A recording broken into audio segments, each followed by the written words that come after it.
Hello दोस्तों, स्वागत है इसकी मेरे इस वीडियो में। आज मैं लेकर आ गया हूँ आपके लिए वार्षिक परीक्षा 2024 कक्षा 11 का सामान्य हिंदी का पेपर। और ये पेपर आज ही हुआ है, आज ही के दिन। तो आज मैं आपके लिए इस पेपर का बहुत ही इम्पोर्टेंट पेपर है, इसलिए मैं आपको आज ही ये वीडियो बना दे रहा हूँ, जिससे कि आपको कल सुबह तक लगभग आज मैं रात में इसको अपलोड कर दूंगा। रात ही में इसको वीडियो को मैं रिकॉर्ड कर रहा हूँ और मैं आपको सुबह तक में अपलोड कर दूंगा। तो आप सुबह जब उठेंगे तब देखेंगे आप यूट्यूब पे ये आप वीडियो देख रहे होंगे। तो यहाँ पर सबसे पहले हम पूरा पेपर देखेंगे, किस तरीके के यहाँ पर क्वेश्चन पूछे गए हैं और किसका क्या आंसर है वो भी हम थोड़ा बहुत समझते चलेंगे आगे। और यहाँ पर ये पेपर आपके लिए बहुत ही इंपॉर्टेंट है, इसलिए अगर आपको इसका पीडीएफ चाहिए होगा तो पीडीएफ के लिए मैंने प्रेपवे ऐप पर इसका पीडीएफ अपलोड कर दिया है। उसका प्रेपवे ऐप पर जो पीडीएफ अपलोडेड है उसका लिंक इसकी डिस्क्रिप्शन बॉक्स में दिया गया है इस वीडियो के। तो वहाँ पर आप जा कर के इसका पीडीएफ डाउनलोड कर सकते हैं। और यहाँ पर आपको मैं पूरा पेपर दिखा दे रहा हूँ किस तरीके के क्वेश्चन पूछे गए हैं। तो सबसे पहले यहाँ पर आपको इस तरीके का एक पेपर मिलेगा जो 90 पूर्णांक का इसलिए यहाँ पर है। कुछ लोग बोलते हैं ये 90 अंक का क्यों है। मैं पहले भी एक बना चुका हूँ जो 90 अंक का था, क्योंकि कुछ स्कूलों में 10 नंबर के पहले ही वहाँ पर आपके टेस्ट हो चुके होते हैं, तो टेस्ट के नंबर भी उसमें जुड़ते हैं। इसलिए यहाँ पर 90 अंक का पूर्णांक इस पे दिया जाता है कि 90 अंक में केवल इसका मूल्यांकन होना है। तो यहाँ पर आपका सब क्वेश्चन बहुत ही इंपॉर्टेंट है, हर साल पूछे जाते हैं यही क्वेश्चन। तो इन क्वेश्चंस का प्रैक्टिस जरूर कर लीजिए अगर नहीं किए हैं आप। तो सबसे पहले देखेंगे हम ये क्वेश्चन कौन से पूछे जाते हैं। और आप वहाँ पर जो प्रेप ऐप मैंने बताया वहाँ पर आपका अगर पेपर हो चुका है किसी अन्य सब्जेक्ट का या फिर प्रीवियस ईयर एग्जाम पेपर आपके पास है या फिर अभी जो होने वाला है वो पेपर है। अगर आपको और एक चीज़ मैं बता दूं, मैं 12th का स्टूडेंट हूं। अगर आपको कोई भी 12th का एग्जाम पेपर मिले तो उसको आप प्रेप ऐप पर ज़रूर अपलोड कीजिएगा, जिससे कि वो अगले साल आपके लिए भी काम आ सके। उसका मैं फुल सोल्यूशन बता दूंगा और वहाँ पर आप उससे मेरा भी कुछ फ़ायदा हो जाएगा कि मैं उससे प्रैक्टिस कर सकूँगा अपने क्वेश्चंस की, क्योंकि मुझे भी 12th का एग्ज़ाम देना है, इसलिए उसके लिए क्वेश्चन प्रैक्टिस का आवश्यकता होगी। तो क्वेश्चन पेपर अगर आप अपलोड कर देते हैं तो मेरा भी फायदा हो जाएगा, जैसे कि मैं आपके लिए रात में आपके लिए वीडियो बना रहा हूँ, ये रिकॉर्ड कर रहा हूँ। तो यहाँ पर सबसे पहले आप डिस्कस हम करते हैं क्वेश्चंस को, किस तरीके से क्वेश्चंस पूछे गए हैं। तो यहाँ पर देख लीजिए 3 घंटे का ये पेपर है, वार्षिक परीक्षा 2024 सामान्य हिंदी का पेपर और 90 पूर्णांक इसका है। सामान्य हिंदी के लिए है, लेकिन इसको अगर कोई भी साहित्यिक हिंदी वाला देख रहा है तो उसके लिए भी ये काम लाभदायक है, क्योंकि सामान्य हिंदी में जो चीज़ें पूछी जाती हैं वो साहित्यिक हिंदी में होती हैं, लेकिन सभी चीज़ें साहित्यिक हिंदी वाली सामान्य हिंदी में नहीं होती हैं। तो यहाँ पर सामान्य हिंदी का सिलेबस थोड़ा कम होता है साहित्यिक हिंदी से। फिर यहाँ पर अब आपका सभी प्रश्न करना अनिवार्य है। यहाँ पर सबसे पहले खंड का है जिसमें 10 अंक के क्वेश्चन पूछे जाते हैं आपके, जिसमें आपका पहला क्वेश्चन ये है का नंबर, हिंदी की प्रथम कहानी किसे माना जाता है। तो हिंदी की प्रथम कहानी किसे माना जाता है? इंदुमती को हिंदी की प्रथम कहानी माना जाता है। इसके लेखक जो आपके हैं वो किशोरी लाल गोस्वामी आपके हैं। यहाँ पर किशोरी लाल गोस्वामी आपके इनके इंदुमती कहानी के लेखक हैं। और यहाँ पर प्रथम कहानी इसको माना जाता है। और कहीं कहीं आप देखेंगे दुलाई वाली को भी कहा जाता है, लेकिन यहाँ पर जो सबसे ज़्यादा जो विद्वानों ने माना है इंदुमती को प्रथम कहानी माना है। और दुलाई वाली आपकी जो रचना है ये राजेंद्र बाला घोष की है। और यहाँ पर 11 वर्ष का समय बहुत ही इंपॉर्टेंट रचना है, इसका भी कभी कभी पूछ लिया जाता है। तो ये रामचंद्र शुक्ल जी का रचना है। और पंच परमेश्वर भी कहानी ये जो है वो आपकी मुंशी प्रेमचंद्र जी की है। तो इंदुमती इसका सही विकल्प हो जाता है, पहला का आंसर पहला सही हो जाता है। फिर यहाँ पर आपका अगला क्वेश्चन है खा नंबर, ध्रुव स्वामिनी नाटक के लेखक हैं। तो ये तो बहुत चर्चित हैं, जो भी इसके लेखक हैं वो नाटक के लेखक हैं वो बहुत ही चर्चित हैं, जैसे कि जयशंकर प्रसाद इसके लेखक हैं। जयशंकर प्रसाद की नाटक जो है ध्रुव स्वामिनी, स्कंदगुप्त, चंद्रगुप्त, अजातशत्रु, ये सभी ये नाटक के लिए बहुत ही प्रसिद्ध हैं। तो ये जयशंकर प्रसाद की नाटक है यहाँ पर। इसी तरीके से आपका अगला क्वेश्चन है, चिंतामणि के लेखक हैं। तो चिंतामणि के लेखक कौन है आपको यहाँ पर बताना है।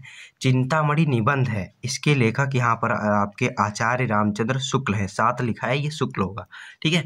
आचार्य रामचंद्र शुक्ल है, चिंतामणि के लेखक आचार्य रामचंद्र शुक्ल हैं।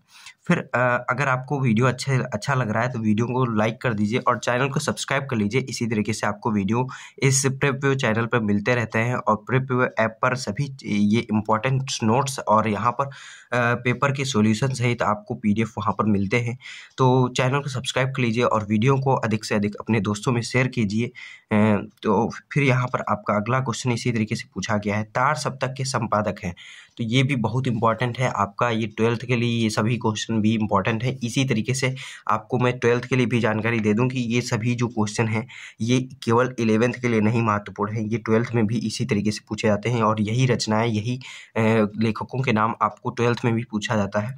तो ये बहुत ही इंपॉर्टेंट है। जैसे कि तार सप्तक के संपादक हैं, तो तार सप्तक के संपादक आपके अज्ञे जी हैं। अज्ञे जी तार सप्तक के संपादक हैं। फिर यहाँ पर आपका पृथ्वीराज रासो महाकाव्य किसने लिखा है? महाकाव्य होगा, ये थोड़ा सा गलत है। फिर यहाँ पर दूसरा क्वेश्चन स्टार्ट हो जाता है। ये आपका पहले गद्य साहित्य के इतिहास पर आधारित थे और यहाँ पर आपके काव्य साहित्य पर आधारित जो प्रश्न है वो पूछे गए हैं। तो पहला क्वेश्चन इसमें है, पृथ्वीराज रासो महाकाव्य किसने लिखा है?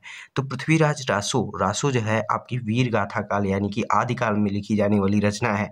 तो पृथ्वीराज रासो जो है चंद बरदाई की रचना है और ये आपके पृथ्वीराज के दरबारी कवि थे और ये उनके बचपन के मित्र भी थे। जो चंद बरदाई हैं वो पृथ्वीराज जो थे उनके बचपन के मित्र भी थे और उनके राज दरबारी कवि भी थे।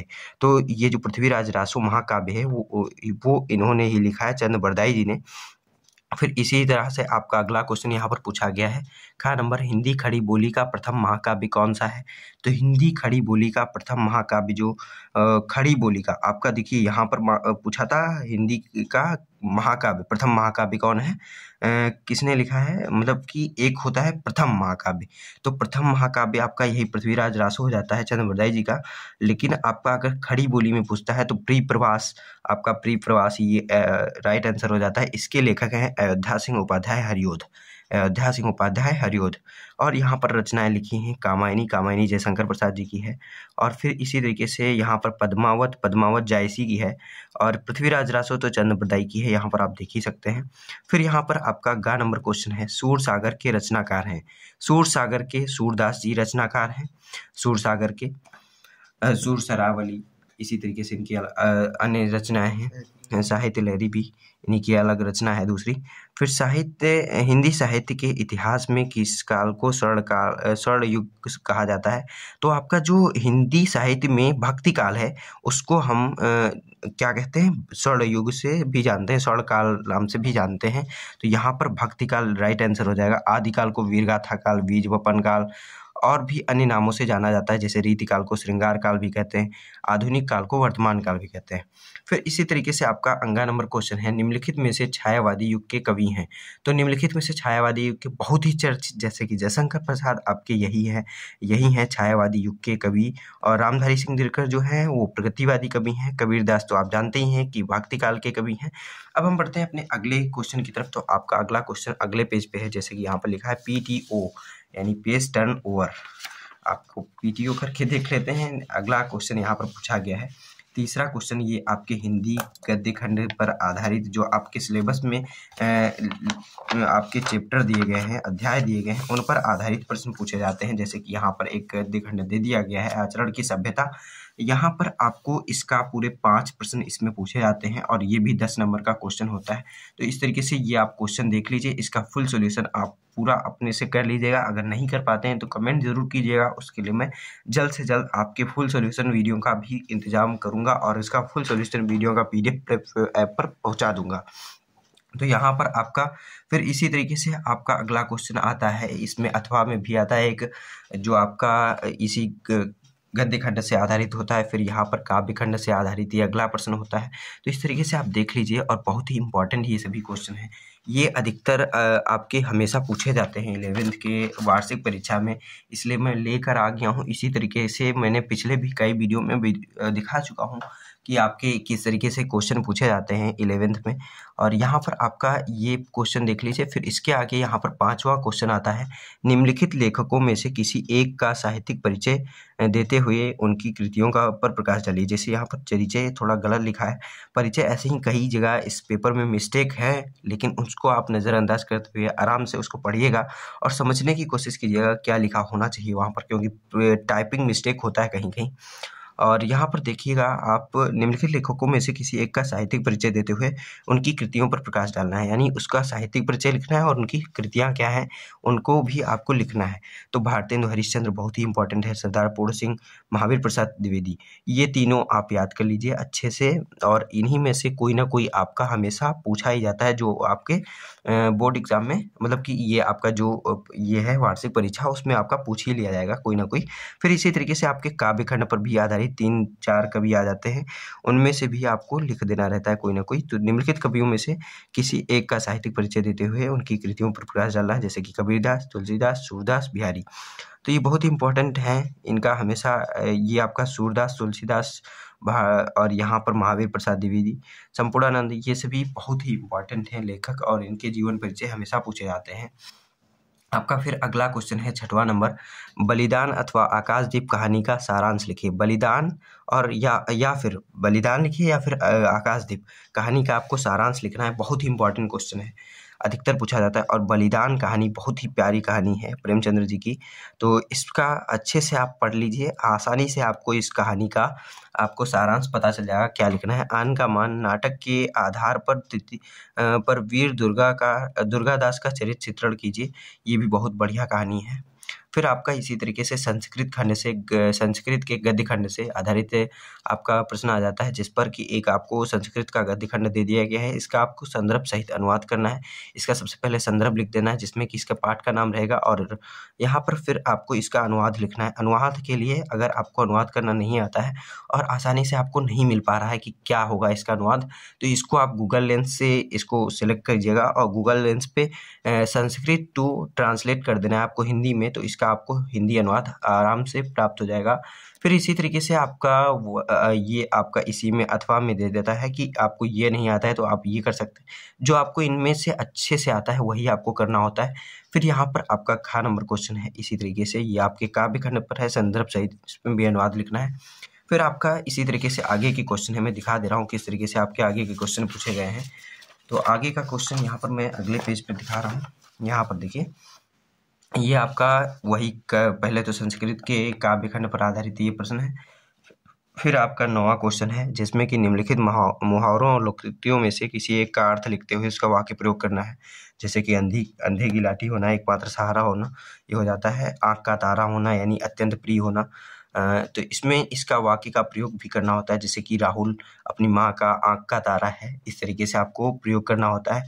और इसी तरीके से आपको ईंट से ईंट बजाना, इस तरीके से आपके मुहावरे दे दिए हैं, इनका वाक्य प्रयोग करना है और इसका अर्थ भी लिखना है।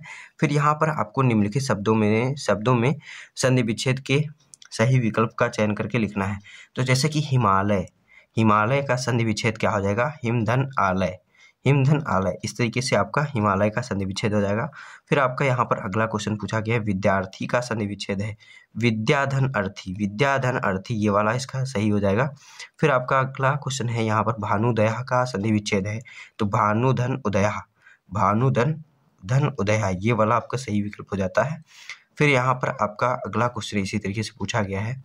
अगला क्वेश्चन है यहाँ पर देखिए, करुण अथवा वीर रस की परिभाषा उदाहरण सहित दीजिए। तो करुण रस अथवा वीर रस, यानी कि करुण रस या फिर वीर रस की परिभाषा आपको उदाहरण सहित देना है। फिर यहाँ पर उपमा अलंकार, उपमा या फिर उत्प्रेक्षा यहाँ पर है, अलंकार का लक्षण सहित लिखिए, यानी कि लक्षण क्या होता है उसका परिभाषा जो आपको याद है वही लिखना होता है और उदाहरण उसका दे देना है। फिर चौपाई एवं सोरठा छंद का लक्षण उदाहरण सहित लिखिए। इसमें आप चौपाई जब लिखते हैं तो उसकी मात्राएं जरूर लगाया करिए, ये बहुत इंपॉर्टेंट होती हैं। फिर आपको यहाँ पर अगला क्वेश्चन है, इंटरमीडिएट कॉलेज के प्रबंधक को लिपिक के रिक्त पद हेतु नियुक्ति के लिए एक आवेदन पत्र लिखना है आपको। नियुक्ति पद के लिए आवेदन पत्र आपको प्रबंधक को लिखना होता है। तो इस तरीके से आपको ये प्रार्थना पत्र लिखने को आता है, ये भी बहुत इंपॉर्टेंट होता है। फिर ये आप हमेशा याद रखिए, क्या अपने क्षेत्र की नालियों तथा सड़कों आदि की सफाई ना होने पर स्वास्थ्य अधिकारी को शिकायती पत्र लिखना है आपको। फिर यहाँ पर आपको अगला क्वेश्चन पूछा जाता है, बहुत इंपॉर्टेंट, जो 9 नंबर का क्वेश्चन हमेशा पूछा जाता है, निम्नलिखित विषयों में से किसी एक पर अपनी भाषा शैली में निबंध लिखिए। मेरा प्रिय कवि, पर्यावरण एवं प्रदूषण की समस्या एवं समाधान, ये बहुत इंपॉर्टेंट है। और इसी प्रकार इंपॉर्टेंट आपका शिक्षा में खेल कूद का स्थान है। प्रगति के पथ पर भारत आपको ये दोनों जो है बहुत इंपॉर्टेंट है। और तीसरा ये मेरा प्री कवि, ये बहुत इंपॉर्टेंट है। तो अगर वीडियो पसंद आया तो वीडियो को लाइक कीजिए, अपने दोस्तों में अधिक से अधिक से शेयर कीजिए, और पेपर अपना होने के बाद जरूर प्रीव्यू ऐप पर शेयर कीजिएगा और अधिक से अधिक लाइक कीजिए, जिससे कि हमें मोटिवेशन मिले और आपके लिए इसी तरीके से आगे के वीडियो आते रहें। और आप अपना सपोर्ट हमेशा बनाए रखिए, जैसे कि हम भी अपना सपोर्ट आपके साथ हमेशा रखें। तो मिलते हैं अपने अगले वीडियो में, तब तक के लिए धन्यवाद।